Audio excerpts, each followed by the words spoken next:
Hello focus, जलावतन channel पे आपकी खिदमत में हसन मुशतबा का आदाब। भली करे आया जी आया नू। भुट्टो जिंदा है।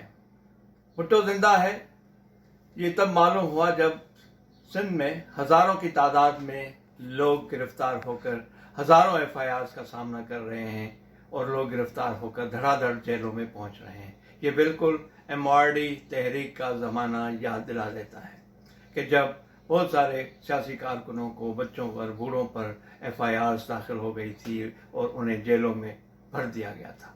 एक बहुत ही बड़ा पॉपुलर अपसर्च था। अब ये फिर अपसर्च वापस लौट कर आया है सिंध में और इस वक्त है मलिक रियाज जरदारी भेड़ियों से माजरत से भेड़िया राज या बैरिया टाउन के खिलाफ एक पुरअमन एहतजाज, जिसमें मेजॉरिटी जो थी पॉपुलर जो एक जलसा था वो बहुत ही पुरअमन और एक पुरअमन तहरीक थी या है। लेकिन ये हजारों की गिरफ्तारियां क्या बताती हैं? ये बिल्कुल उस दौर में जिन लोगों ने कायदे अवाम, फख्र एशिया, शहीद जनाब जुल्फ़िकार अली भुट्टो का दौर देखा है, जो कि पहले सिविल मार्शल लॉ थी जिसमें वो चीफ मार्शल लॉ एडमिनिस्ट्रेटर बनकर आए थे और उसके बाद वो अबूरी आइन और उसके बाद वो पॉपुलर डिक्टेटर की शक्ल अख्तियार की। यानी कि जुल्फ़िकार अली भुट्टो का जमहूरी दौर जिसे कहते हैं वो बुनियादी तौर पर जो है पॉपुलर डिक्टेटरशिप थी और उसमें पेशावर तक कराची बहुत सारे लोग हजारों की तादाद में गिरफ्तार हुए थे। अब ये लोग जो हैं अब सिंध में बहुत गिरफ्तार हुए हैं और उनकी तादाद हजारों की तादाद में है।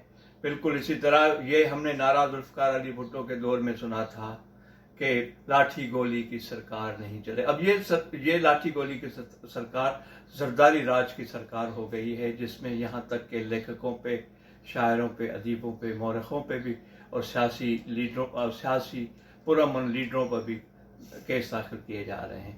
अब इसमें जलाल शाह दहशतगर्द है, इसमें जो है जैन शाह दहशतगर्द है, इसमें खालिद जुनैद दहशतगर्द है, इसमें ताज बलोच अपने 60 और 70 की दहाई का तालिब इल्म रहनुमा, रिटायर्ड टीचर और लेफ्टिस्ट, वो दहशतगर्द है। असगर बागी एक लिखारी हैं सिंधी, वो दहशतगर्द हैं। गुल हसन कलमती जो बलोच और सिंधी तारीखदान हैं, कराची पर अथॉरिटी हैं आरिफ हसन की तरह, और वो दहशतगर्द हैं। तो ये बिल्कुल वही अहमद फराज ने जैसे ज़ियाउल हक के दौर के लिए कहा था कि हमी से कोई सुबह सवेरे खेत में मुर्दा पाया गया, दहशतगर्द समझ लो उसको, जो भी जहां भी मारा गया।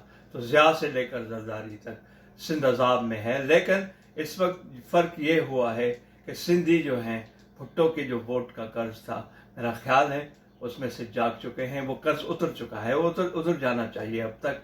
न फ़कत ये, मगर ये जो नशा है भुट्टो जिंदा है वाला, वो भी उतर चुका है। बहुत शुक्रिया, बहुत शुक्रिया। Thank you.